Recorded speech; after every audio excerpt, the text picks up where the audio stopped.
Teman-teman wartawan, terima kasih. Assalamualaikum warahmatullahi wabarakatuh. Bapak Pimpinan DPR dan juga Ketua Badan Anggaran, hari ini kami menunaikan tugas untuk menyampaikan kebijakan ekonomi makro dan pokok-pokok kebijakan fiskal untuk tahun anggaran 2023 seperti yang diamanatkan oleh Undang-Undang MD 3, yaitu pada tanggal 20 Mei pada tahun anggaran sebelumnya. Seperti diketahui, penyusunan KEM PPKF atau kebijakan ekonomi makro dan pokok-pokok kebijakan fiskal tahun ini berbeda dengan tahun sebelumnya karena berbagai hal. Pertama, KEM PPKF 2023 disusun pada saat pandemi COVID-19 telah menginjak tahun yang ketiga, dan kita harapkan ini akan memasuki tahap transisi ke periode endemi dan normal baru. Oleh karena itu, rancangan KEM PPKF dirancang searah dengan tahap transisi tersebut dalam rangka untuk mengantisipasi perubahan baru yang muncul akibat terjadinya COVID dan pasca COVID. Kedua, penyusunan KEM PPKF 2023 dilakukan pada saat kondisi lingkungan global sedang bergejolak dengan ketidakpastian yang tinggi. Ada dua tantangan besar, yaitu lonjakan inflasi global karena kenaikan harga-harga komoditas akibat disrupsi supply maupun perang yang terjadi di Ukraina. Dan yang kedua, percepatan pengetatan kebijakan moneter global, khususnya di Amerika Serikat, yang meningkatkan kenaikan suku bunga. Ketiga, KEM PPKF 2023 disusun dan disiapkan sebagai baseline baru kebijakan makroekonomi fiskal pasca implementasi Undang-Undang Nomor 2 Tahun 2020 yang merupakan undang-undang dalam menangani kondisi pandemik yang sangat luar biasa. Undang-Undang Nomor 2 Tahun 2020 mengamanatkan defisit APBN harus kembali di bawah 3% dari PDB, dan Bapak Presiden telah menyampaikan di berbagai kesempatan kita harus melaksanakan itu. Yang kedua, dukungan pembiayaan dari Bank Indonesia melalui skema burden sharing juga akan berakhir pada tahun ini.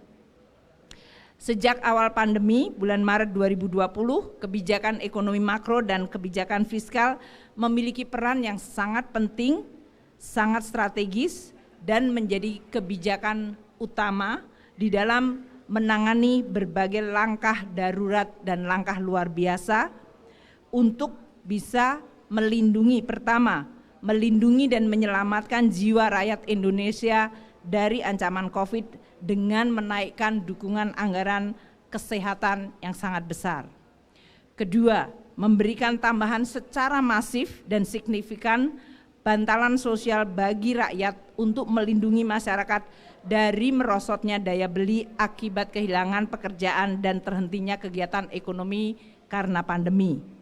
Ketiga, mendukung dan melindungi dunia usaha, terutama usaha kecil menengah dari tekanan kebangkrutan massal akibat pandemi.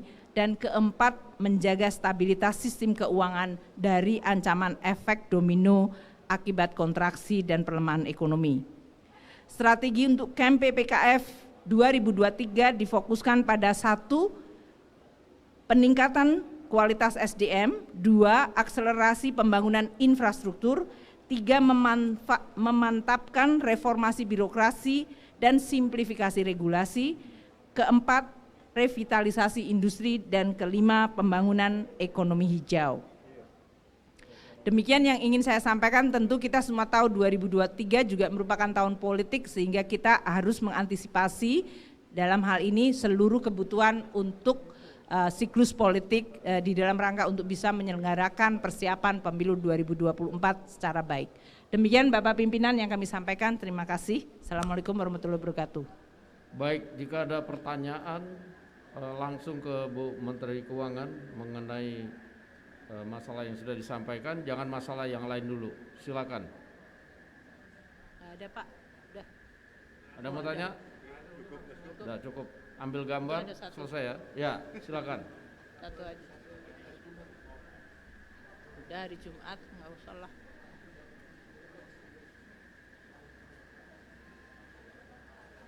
penanya Gordon. Tumben aja pimpinan DPR ganteng-ganteng. Iya, keren. Jadi MC.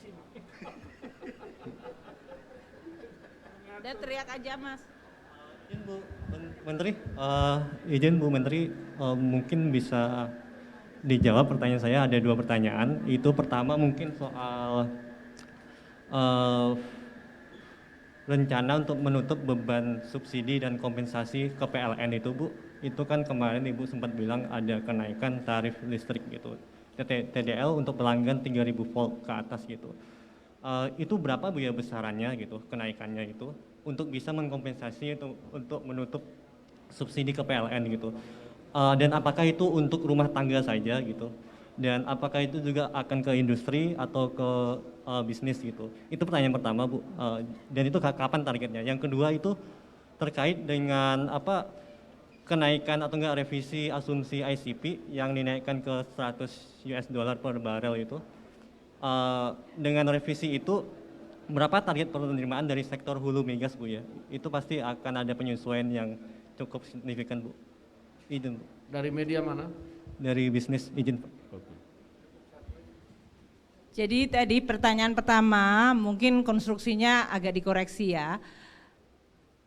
Kita menambah alokasi subsidi untuk PLN sehingga tarif listrik bisa dicegah untuk tidak naik. Itu yang paling penting. Jadi jangan digeser kepada yang naik dan apalagi yang naik untuk tujuan untuk mengcover yang tidak naik tersebut. Kemarin Pak Said sudah memimpin di Badan Anggaran bahwa kita akan menaikkan seluruh subsidi kompensasi mencapai 350 triliun di atas subsidi energi sekarang yang sudah mencapai 154 triliun. Ini tujuannya agar Pertalite, solar, minyak tanah, LPG 3 kilo dan listrik bisa tetap dijaga harganya karena memang pemulihan ekonomi masih dalam tahap yang sangat awal dan harus kita jaga dan daya beli masyarakat masih belum sepenuhnya pulih. Itu yang menjadi tujuan yang kita sampaikan ke DPR kemarin sehingga kita mendapatkan kemarin persetujuan untuk menambah belanja 393 triliun rupiah. Yang untuk subsidi sendiri dan kompensasi 350 triliun rupiah. Artinya masyarakat sebagian sangat besar semuanya terlindungi dengan tambahan 350 triliun tambahan subsidi kompensasi. Tadi masyarakat semuanya yang mengkonsumsi Pertalite, diesel, kemudian minyak tanah, LPG 3 kilo dan listrik. Namun pemerintah dan DPR kemarin setuju untuk masyarakat yang memiliki kemampuan ekonomi lebih yaitu pelanggan listrik di atas 300 VA akan dilakukan adjustment. Nanti tolong 3.000 VA itu adalah dilakukan adjustment. Untuk itu tolong nanti bertanyanya kepada PLN persiapannya dan Menteri SDM mengenai kapan langkah-langkah itu. Namun alokasi subsidi dan kompensasi naik luar biasa besar 350 triliun di atas 154 triliun yang disediakan APBN saat ini. Itu semuanya adalah untuk melindungi rakyat dan ekonomi agar bisa tetap bertahan dalam situasi goncangan global. Pertanyaan kedua saya lupa saking detailnya. Penerimaan. Oh, ya nanti kita lihat. Kemarin kan saya sampaikan penerimaan negara akan naik 420 triliun kalau harga ICP tetap terjaga di atas $100.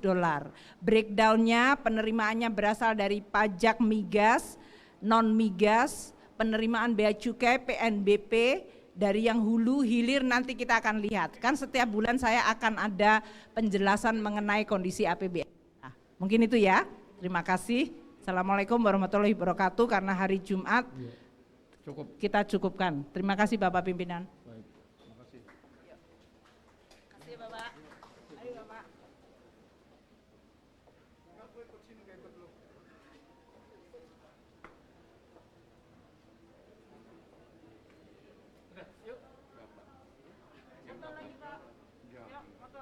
Motor nuhun Ibu.